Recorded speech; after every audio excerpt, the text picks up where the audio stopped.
Hello guys, ഇത് വന്നിട്ടൊരു മന്തി വ്ളോഗാട്ടോ. അങ്ങനെ മന്തി കഴിക്കാനുള്ള ആഗ്രഹമായി ചെന്നെത്തിയത് എസ് എന്ന് പറയുന്ന സ്ഥലത്താട്ടോ. ജർമ്മനി വന്നിട്ട് മന്തി കഴിച്ചിട്ടില്ല എന്ന് പറഞ്ഞ എൻ്റെ 3-4 ഫ്രണ്ട്സും ഉണ്ടായിരുന്നു മന്തി കഴിക്കാനായിട്ട് കൂടെ. അപ്പം നമുക്കൊരു അറബിക് റെസ്റ്റോറൻറ്റിലാട്ടോ ഈ മന്തി കിട്ടുന്നത്. അപ്പം ഞങ്ങൾ ബസ്സും ട്രാമൊക്കെ പിടിച്ച് അവിടോട്ട് പോയി. ഈ സംഭവം എന്താണെന്നറിയോ? ഇതിനിവിടെ പറയുന്നത് അറബി ഷവർമ ടെല്ലർ എന്നാട്ടോ. നമ്മുടെ സാധാ ഷവർമ ഒരു പാത്രത്തിൽ വെട്ടി നുറുക്കിയിട്ടിട്ട് കുറച്ച് ഫ്രഞ്ച് ഫ്രൈസും കുറച്ച് വെജിറ്റബിൾസ് ചുരുക്കിയിൽ മുക്കിയതൊക്കെ ആയിട്ടുള്ളൊരു സംഭവമാണത്.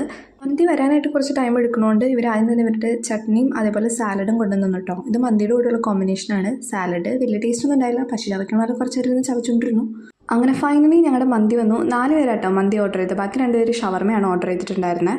ലുക്ക് വൈസ് എക്സാക്ട്ലി നമ്മുടെ നാട്ടിലെ പോലെയല്ല, ചെറിയൊരു വ്യത്യാസം ഉണ്ടായിരുന്നു. എന്തിനാണെന്നറിയില്ല, കുറച്ച് അണ്ടിപ്പരിപ്പൊക്കെ മണ്ടിയിൽ ഇട്ടിട്ടുണ്ടായിരുന്നു. അതിൻ്റെ ഒരു ചെറിയ പാത്രത്തിലായിട്ട് അവർ മന്തി സെർവ് ചെയ്തിട്ടുണ്ടായിരുന്നത്. അപ്പോൾ ഇതെല്ലാം കൂടി മിക്സ് ചെയ്ത് കഴിക്കാൻ ബുദ്ധിമുട്ടാണെന്നുള്ള പരാതിയുമായിട്ടാണ് എൻ്റെ ഫ്രണ്ട് അവിടെ ഇരിക്കുന്നത്. മന്തി കിട്ടിയ ഒരു 5 മിനിറ്റത്തേക്ക് മാത്രമേ എൻ്റെ മുഖത്ത് സന്തോഷം ഉണ്ടായിരുന്നുള്ളൂ. പിന്നെ ഞാൻ അപ്പുറത്തെ പാത്രത്തിൽ നിന്ന് മുളകൊക്കെ കൈയിട്ട് വാരി തിന്നുമായിരുന്നു. അപ്പോൾ അത്രേ ഉള്ളൂ.